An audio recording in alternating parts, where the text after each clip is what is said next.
عمران خان صاحب کی جانب سے ایک اور کالم لکھا گیا ہے، برطانیہ کے ایک اخبار کے اندر یہ چھپا ہے۔ پاکستان کی ملٹری اسٹیبلشمنٹ امریکہ سے مدد حاصل کرنے کے لیے فضائی اڈے دے رہی ہے۔ فوجی اسٹیبلشمنٹ نے میرے خلاف ہر ممکن کوشش کی، اب ان کے لیے بس مجھے قتل کرنا باقی رہ گیا ہے۔ یہ پورا آرٹیکل جو ہے انٹرنیشنل آڈینس کے لیے ہے کہ جب عمران خان صاحب کچھ لکھ نہیں سکتے تو یہ آرٹیکل کس طرح باہر آیا۔ آصف علی زرداری صاحب نے صدارت سے استعفیٰ دے دیا ہے۔ الیکشن کمیشن کے سیکرٹری نے بھی استعفیٰ دے دیا ہے۔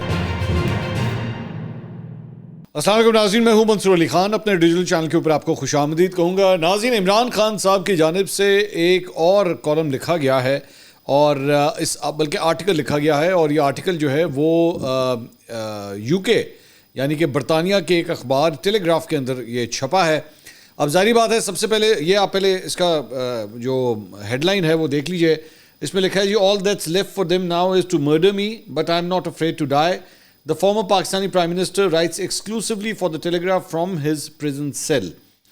تو یہ جناب اس طرح جو ہے وہ یہ چھپا ہے۔ خیر تفصیل سے اس کے اوپر بات کرتے ہیں، لیکن اس سے پہلے آپ سے ریکویسٹ کہ چینل کو سبسکرائب کرنا مت بھولیے، بیل آئیکن ضرور پریس کیجیے، اگر آپ کو ہماری ویڈیو پسند آئے اس سے لائک اور شیئر ضرور کیجیے گا۔ تو جناب یہ جو ٹیلی گراف کے اوپر یہ جو آرٹیکل چھپا ہے، اس میں ظاہری بات ہے سب سے پہلا سوال تو یہ ہوگا کہ یہ آرٹیکل کس طرح آ گیا، کیونکہ اس سے پہلے بھی عمران خان صاحب کا جب ایک آرٹیکل پہلے آیا تھا تو اس کے اوپر یہی سب سے بڑا اعتراض ہوا تھا کہ یہ لکھا کس نے ہے، کیا یہ بیسکلی عمران خان صاحب نے خود لکھا ہے، کسی آرٹیفیشل انٹیلیجنس کے ذریعے لکھوایا گیا ہے، یا کسی کو ڈکٹیٹ کیا ہے، اس کے بارے میں کوئی کلیئرٹی نہیں تھی۔ اور ذہن میں رکھیے کہ پچھلے ہفتے 10 دن کے اندر خاص طور پہ عمران خان صاحب کی جو انٹریکشن ہے ود جرنلسٹ یا دیگر افراد کے ساتھ وہ کافی محدود کیا گیا ہے، اور کوشش کی گئی ہے کہ عمران خان صاحب جو ہیں وہ اتنا وربل نہ ہوں، اور کمیونیکیشن میں جو ہے وہ جتنے خلل ڈالے جا سکتے ہیں وہ ڈالا جائے، لیکن پھر بھی اب ظاہری بات ہے انٹریکشن تو ہوتا ہے۔ اچھا، پھر دوسری بات یہ کہ عمران خان صاحب ڈائریکٹلی آرمی چیف کا نام لے کے ان کو ٹارگٹ کرتے رہے ہیں، اور اس کے اوپر جج صاحب نے جو ہے ان کو تھوڑی سی تنبیہ بھی کی تھی کہ آپ اس قسم کی جو ہے وہ گفتگو مت کریں۔ بہرحال ٹیلی گراف نے جو ہے وہ اب یہ ٹیلی گراف جو ہے وہ کوئی چھوٹا میڈیا آؤٹلیٹ نہیں ہے، کافی بڑا ریناؤنڈ اور کریڈیبل میڈیا آؤٹلیٹ ہے۔ انہوں نے آئی ایم پریٹی شیور کہ اپنے سارے چیکس جو ہیں وہ کمپلیٹ کیے ہوں گے اس کی اوتھینٹسٹی اور کریڈیبلٹی کو دیکھتے ہوئے۔ سو آئی ول ٹرسٹ دیٹ، اینڈ اس کو پھر اب جو ہے اس کو بیٹھ کے ڈیکوڈ کرتے ہیں کہ اس میں کیا کیا کچھ کہا گیا ہے۔ میں ویسے تو یہ انگریزی میں لکھا گیا ہے، لیکن میں اس کو اردو کے اندر جو ہے ساتھ ساتھ میں ٹرانسلیٹ کرتا ہوں تاکہ آپ کو سمجھنے میں بھی آسانی ہو۔ کہتے ہیں جی، تحریک عدم اعتماد کے بعد سے chief of army staff general Asim Munir کی براہ راست ہدایات کے مطابق ملٹری اسٹیبلشمنٹ نے پاکستان کی سیاست سے میری پارٹی کے وجود کو ختم کرنے کے لیے ہر حربہ استعمال کیا۔ ہمارے انتخابی نشان کو چھیننے، ظلم اور تشدد کو ریکارڈ پر موجود ہونے کے باوجود فوج نے کچھ نہیں کیا، اور بے اختیار سیاسی قیادت نے ان کی کٹ پتلی کا کردار ادا کیا۔ 8 فروری 2024 کے انتخابات ان کے پلان کی مکمل ناکامی ظاہر کرتا ہے۔ ایک ایسے ملک میں جہاں ووٹروں کی اکثریت پارٹی کے نشان سے امیدواروں کا پتہ چلتا ہے، وہاں کوئی ایک انتخابی نشان نہیں دیا گیا۔ مختلف انتخابی نشانات کے ساتھ آزاد امیدواروں کے طور پر کھڑے ہونے کے باوجود پاکستان تحریک انصاف کی حمایت یافتہ امیدواروں کو ووٹ دینے کے لیے عوام باہر نکلی اور بھاری اکثریت سے ووٹ دیا۔ 8 فروری کو پاکستانی عوام نے ملٹری اسٹیبلشمنٹ کے ایجنڈے کو جمہوریت کے ذریعے مسترد کیا اور ایک جمہوری انتقام لیا، اور ریاست کی جانب سے بنائے گئے 9 مئی کے بیانیے کو بھی مسترد کیا۔ بدقسمتی سے عوامی مینڈیٹ کو تسلیم کرنے کے بجائے فوجی اسٹیبلشمنٹ نے غضب میں آ کر انتخابی نتائج میں ہیر پھیر کی اور ہارنے والے امیدواروں کو اقتدار میں لایا گیا۔ پاکستان کی تاریخ میں عسکری قیادت پر اس طرح کھلے عام تنقید کبھی نہیں دیکھی گئی، جبکہ حکومت اس وقت ایک مذاق بن چکی ہے۔ ریاست نے رد عمل کے طور پر نہ صرف پارٹی کارکنوں پر تشدد اور دباؤ میں اضافہ کیا، بلکہ صحافیوں اور انسانی حقوق کے ورکرز پر بھی دباؤ ڈالا جا رہا ہے۔ سوشل میڈیا پلیٹ فارمز پر پابندی لگاتے ہوئے ایکس یعنی ٹویٹر کو مکمل طور پر بند کر دیا گیا ہے۔ اس سب کے بعد عدلیہ کی آزادی کو ایک منظم طریقے سے ہر سطح پر تباہ کرنے کی کوششیں جاری ہیں۔ ججوں کو ہر طرح سے دباؤ میں لایا جا رہا ہے، بلیک میلنگ اور خاندان کے افراد کو ہراساں کیا جا رہا ہے، اور مجھ پر بنائے گئے جھوٹے مقدمے چلائے جا رہے ہیں جس میں نہ حق دفاع دیا جا رہا ہے اور نہ ملک کے قانون اور آئین کے خلاف ورزیوں کی پرواہ کی جا رہی ہے۔ چیف جسٹس آف پاکستان قاضی فائز عیسیٰ اور اسلام آباد ہائی کورٹ انصاف فراہم کرنے میں مکمل طور پر ناکام ہو چکے ہیں۔ اعلیٰ عدلیہ کے جج عدلیہ کی آزادی کو تباہ کرنے کی کوشش کے خلاف اٹھ کھڑے ہوئے ہیں۔ اسلام آباد ہائی کورٹ کے 6 بہادر ججوں نے چیف جسٹس کو خط لکھا ہے جس میں انٹیلیجنس ایجنسیوں کی جانب سے اپنے اہل خانہ سمیت ہراساں کرنے اور بلیک میل کرنے کے واقعات کا ذکر کیا، جس میں انہوں نے مختلف واقعات کا تفصیلی ذکر کیا ہے۔ اگرچہ بہت سے لوگ جانتے تھے کہ عدلیہ کے ساتھ کیا ہو رہا ہے، لیکن ان ججوں کی طرف سے اس طرح کا خط آنا مایوسی اور غصے کو ظاہر کرتا ہے جو کہ غیر مثالی ہے۔ چیف جسٹس کی طرف سے دکھائی جانے والی ہچکچاہٹ سے اعلیٰ عدلیہ کی افسوسناک حالت ظاہر ہوتی ہے۔ چیف جسٹس نے 6 ججز کے خط پر سپریم کورٹ کے فل بینچ تشکیل دینے اور خط میں نامزد افراد کو طلب کرنے کے بجائے ججز کو ہی کٹہرے میں کھڑا کر دیا ہے۔ بحران میں گری ہوئی معیشت، بڑھتی ہوئی مہنگائی اور سیاسی طور پر ناراض عوام اپنے انتخابی مینڈیٹ کو چوری کرنے اور معاشی طور پر مشکلات کا شکار ہونے کے ساتھ ریاست سے الگ کھڑی ہے۔ اسٹیبلشمنٹ اپنی سنگین غلطیوں پر نظر ثانی کرنے کو تیار نہیں اور اپنے ناقدین کے خلاف جبر اور تشدد کی وہ روش جاری ہے اور اسی راستے پر چل رہی ہے جس پر 1971 میں چلی تھی، جب اس نے مشرقی پاکستان اب بنگلہ دیش کو کھو دیا تھا۔ پاکستان کی ملٹری اسٹیبلشمنٹ امریکہ سے مدد حاصل کرنے کے لیے امریکی فوج کے استعمال کے لیے فضائی اڈے دے رہی ہے۔ اچھا چلے میں اس کے اوپر بعد میں آتا ہوں۔ ایسی صورت میں جب ملک میں عوام کے ساتھ تصادم ہو، بین الاقوامی مالیاتی فنڈز کی حمایت سے پاکستان میں کوئی استحکام نہیں آئے گا۔ اس بحران سے نکلنے کے لیے عوامی مینڈیٹ کو بحال کرنے کے سوا کوئی راستہ نہیں ہے۔ عوام کا مینڈیٹ بحال کیا جائے اور تمام سیاسی قیدیوں کو رہا کیا جائے، جن میں فوجی عدالتوں کا سامنا کرنے والے کارکنان بھی شامل ہیں۔ فوجی اسٹیبلشمنٹ نے میرے خلاف ہر ممکن کوشش کی، اب ان کے لیے بس مجھے قتل کرنا باقی رہ گیا ہے۔ میں کھلے عام کہہ چکا ہوں کہ اگر مجھے میری اہلیہ کو کچھ ہوا تو اس کے ذمہ دار جنرل عاصم منیر ہوں گے۔ سب کچھ کرنے کے باوجود ملٹری اسٹیبلشمنٹ کے لیے اب مجھے قتل کرنا باقی رہ گیا ہے، لیکن میں موت سے نہیں ڈرتا کیونکہ میرا ایمان مضبوط ہے۔ میں غلامی پر موت کو ترجیح دوں گا۔ اچھا، اب یہ جو ہے وہ عمران خان صاحب نے یہ پورا آرٹیکل لکھا ہے انگلش میں، اور آبویسلی اس کو میں نے ٹرانسلیٹ کیا ہے۔ 2-4 چیزیں ہیں اس کے اندر۔ ایک تو 1971 کا ذکر، ظاہری بات ہے مشرقی پاکستان اور مغربی پاکستان کا جو ایک معاملہ تھا، بنگلہ دیش جس طرح بنا، یہ اس کو اس کے ساتھ جو ہے وہ تشبیہ دے رہے ہیں۔ دوسری بات یہ انٹرنیشنل آڈینس کو جو ہے اس میں اسپیسیفکلی ٹارگٹ کیا جا رہا ہے۔ میری نظر میں یہ پورا آرٹیکل جو ہے وہ لوکل آڈینس کے لیے نہیں ہے، یہ انٹرنیشنل آڈینس کے لیے ہے۔ اس موقع کے اوپر جب پاکستان تحریک انصاف کو بھی احساس ہو رہا ہے میرے خیال میں کہ پاکستان کو انٹرنیشنل لابیز کی طرف سے آڈینس مل رہی ہے، امداد مل رہی ہے۔ امداد ملنے کا مطلب ہے کہ ان کے چینل آف کمیونیکیشنز جو ہے نا وہ کھلے ہوئے ہیں اور ایکسیپٹ کیا جا رہا ہے، ریکگنائز کیا جا رہا ہے، اس حکومت کو، شہباز شریف صاحب کی حکومت کو ریکگنائز کیا جا رہا ہے۔ اسی لیے آخری جو قسط تھی آئی ایم ایف کی وہ بھی آ گئی اور اب نئے معاہدے کے لیے بھی جو ہے وہ گفت و شنید شروع ہو چکی ہے۔ ایک بات سعودی عرب کے ساتھ محمد بن سلمان کے ساتھ شہباز شریف صاحب کی ابھی ملاقات ہوئی، سعودی وفد جو ہے وہ انویسٹمنٹس کرنے کے لیے آلریڈی آ چکا ہے۔ تو اس ساری چیز کو جو ہے وہ ہٹ کرنے کے لیے، یا آپ کہہ لیجئے کہ انٹرنیشنل آڈینس کو جو ہے وہ ٹارگٹ کرنے کے لیے یہ سارا آرٹیکل جو ہے اس طرح ٹیلی گراف کے اندر چھاپا گیا ہے۔ میں یہ نہیں کہوں گا کہ اس کے اندر عمران خان صاحب کے جو اپریہنشنز ہیں یا جن خدشات کا انہوں نے اظہار کیا ہے وہ سارے ہی غلط ہیں۔ ان میں سے کئی چیزیں ایکچولی ٹھیک بھی ہیں، الیکشنز کے حوالے سے جس طرح یہ الیکشنز منعقد ہوئے اور باقی ساری چیزیں ہیں۔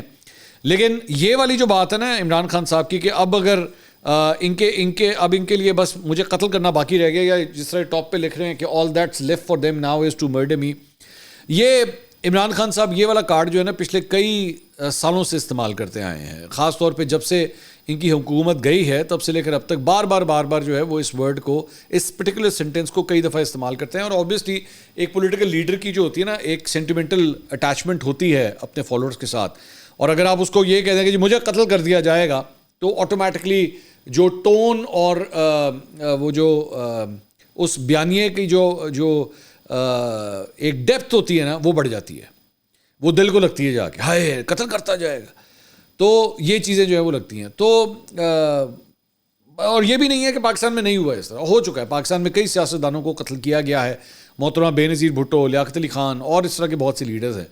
تو یہ ایک ہیومن سینٹیمنٹ ویلیو کو جو ہے وہ یہ چیز ٹچ ضرور کرتی ہے، لیکن اس ساری چیز کو بیسکلی کیٹر جو ٹارگٹ تھا نا وہ یہی تھا کہ international agencies, united nations, donor agencies, I M F وغیرہ، یہ سب کو ان کو بتایا جائے کہ جناب ملک میں جو ہے وہ اس وقت یہ سب کچھ ہو رہا ہے اور ہم اس وقت یہ سب کچھ فیل کر رہے ہیں۔ Authenticity of the article, obviously اس کے اوپر کویشچنز ہوں گے کہ جب عمران خان صاحب کچھ لکھ نہیں سکتے، ان کا دیا ہوا کچھ باہر آ نہیں سکتا، تو یہ آرٹیکل کس طرح باہر آیا اور آ کس طرح سکتا ہے؟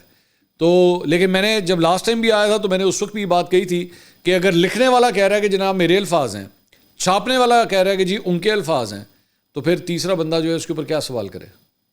مطلب یہ دو لوگ تو آپس میں کر سکتے ہیں, جو چھاپ رہا ہے یا وہ اعتراض کر دے, یا جو کہہ رہا ہے کہ جی میرا آرٹیکل ہے یا وہ اعتراض کر دے. تیسرا آدمی کس طرح اس کو کرے؟ تیسرا آدمی اس کے اوپر کس طرح ڈاؤٹ کر سکتا ہے کہ نہیں جی انہوں نے نہیں لکھا؟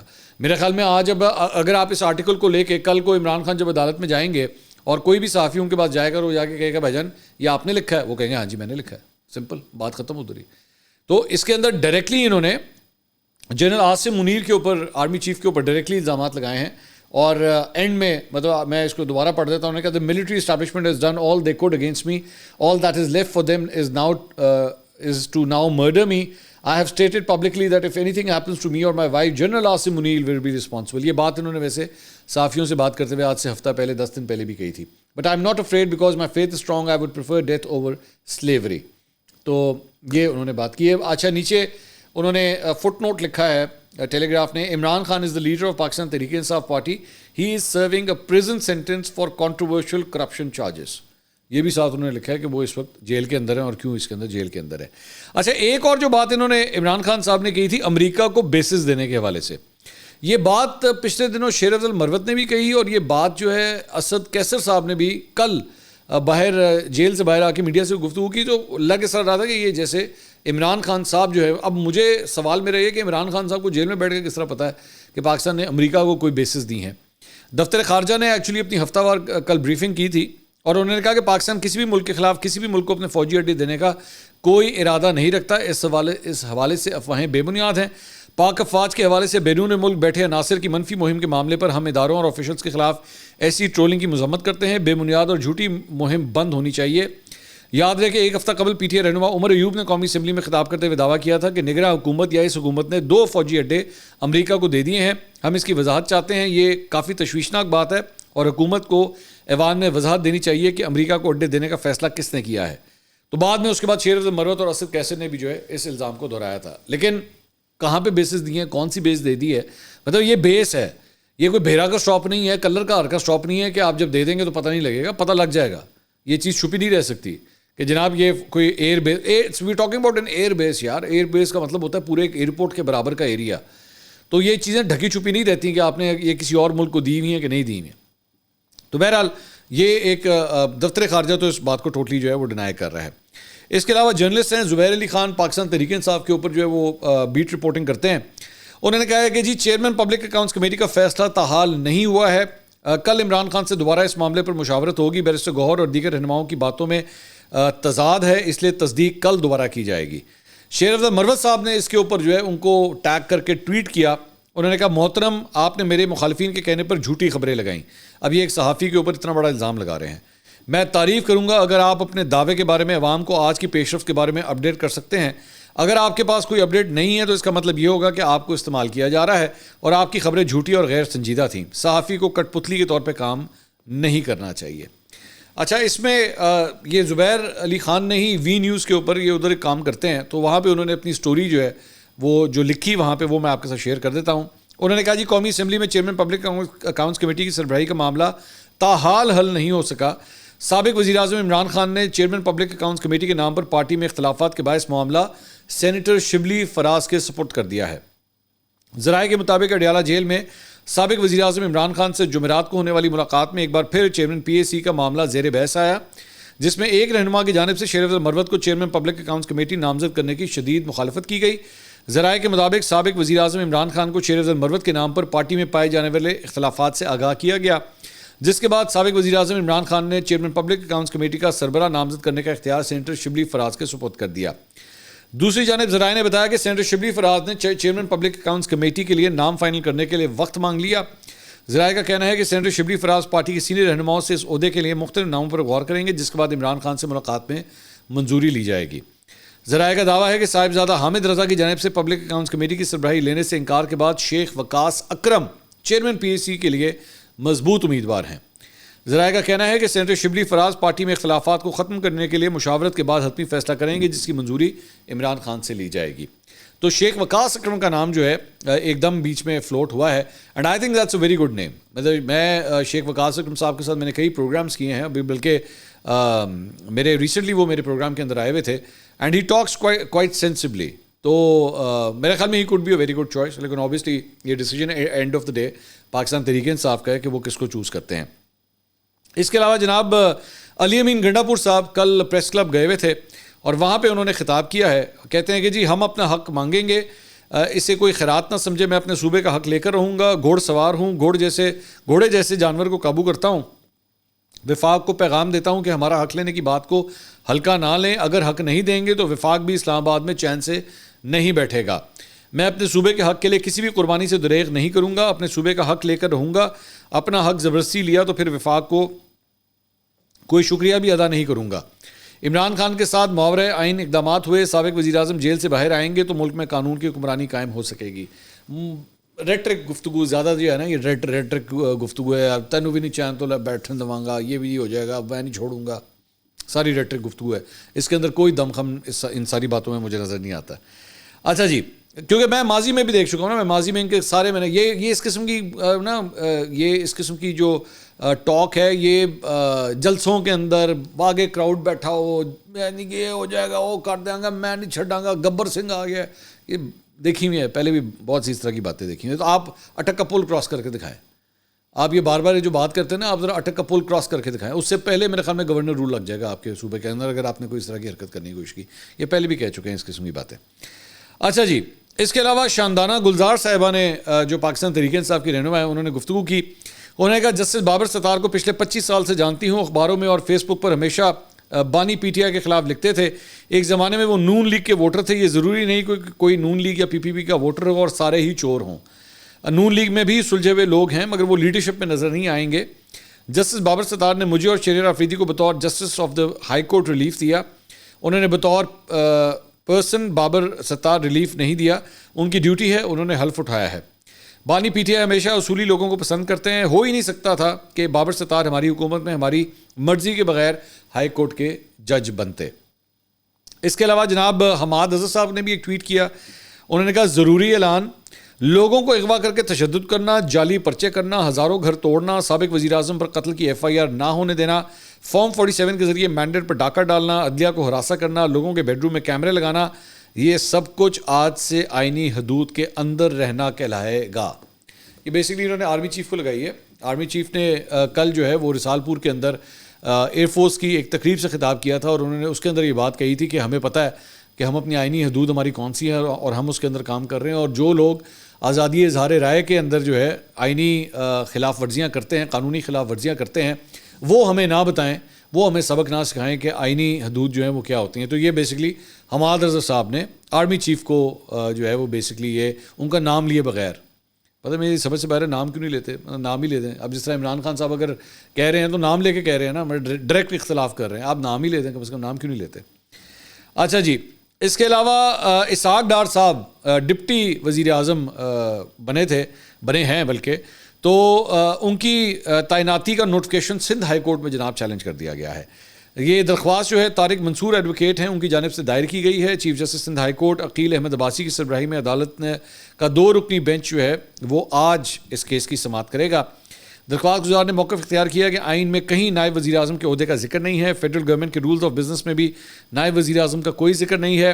وفاقی حکومت کی جانب سے 28 اپریل کو جاری کردہ نوٹیفکیشن غیر آئینی ہے. اب دیکھتے ہیں آج جب اس کی پروسیڈنگز ہوتی ہے تو اس پہ کیا ہوتا ہے. اس کے علاوہ جناب آئی بی خفیہ ایجنسی آئی بی نے آڈیو لیکس کیس میں بینچ پر اعتراض کرنے کی متفرق درخواست جو ہے واپس لینے کا فیصلہ کر لیا. انہوں نے جسٹس بابر ستار کا جو بینچ تھا اس کے اوپر اعتراض کیا تھا, تو آئی بی نے درخواست واپس لینے کے لیے اسلام آباد ہائی کورٹ میں درخواست دائر کر دی ہے اور اس پہ آج جسٹس بابر ستار ہی جو ہے وہ سماعت کریں گے. اس سے قبل آئی بی نے جسٹس بابر ستار کی بینچ میں موجودگی پر اعتراض عائد کرتے ہوئے اسلام آباد ہائی کورٹ میں یہ درخواست مسترد کی تھی, جسے اسلام آباد ہائی کورٹ نے مسترد کر دیا تھا. اس کے علاوہ توشہ خانہ کی نئی نیب تحقیقات کے حوالے سے عمران خان نے بھی نیب کی نئی انکوائری میں طلبی کا نوٹس جو ہے اسلام آباد ہائی کورٹ میں چیلنج کر دیا ہے. اسلام آباد ہائی کورٹ سے درخواست سے پر فیصلے تک نیب نوٹس معطل کرنے کی استدعا کی گئی ہے اور بیرسٹر سلمان صفدر, عثمان گل اور خالد چودھری کے ذریعے جو ہے وہ یہ درخواست دائر کی گئی ہے. آصف علی زرداری صاحب نے پاکستان پیپلز پارٹی پارلیمنٹیرینز کے صدارت سے استعفیٰ دے دیا ہے. الیکشن کمیشن آف پاکستان کو اس سلسلے میں آگاہ کر دیا گیا ہے. اور اس کی وجہ یہ ہے کہ وہ اب صدر مملکت منتخب ہو چکے ہیں، اس لیے وہ اب کسی پارٹی کی صدارت نہیں کر سکتے، ان کو امپارشل رہنا پڑتا ہے، اس وجہ سے انہوں نے اس عہدے سے استعفیٰ دیا ہے۔ دوسری جانب الیکشن کمیشن کے سیکرٹری سید آصف حسین نے بھی استعفیٰ دے دیا ہے۔ ان کے مستعفی ہونے کے بعد عمر حمید صاحب کو دوبارہ سیکرٹری الیکشن کمیشن تعینات کر دیا گیا ہے۔ اس سے پہلے بھی عمر حمید صاحب جو ہیں وہ سیکرٹری تھے، لیکن 5 جنوری کو انہوں نے استعفیٰ دیا تھا، جو 18 جنوری کو منظور ہوا تھا۔ اب ان کو واپس اس عہدے کے اوپر جو ہے وہ لایا گیا ہے۔ اب تک کے لیے اتنا ہی، اگلی ویڈیو میں آپ سے دوبارہ ملاقات ہوگی۔ اللہ حافظ۔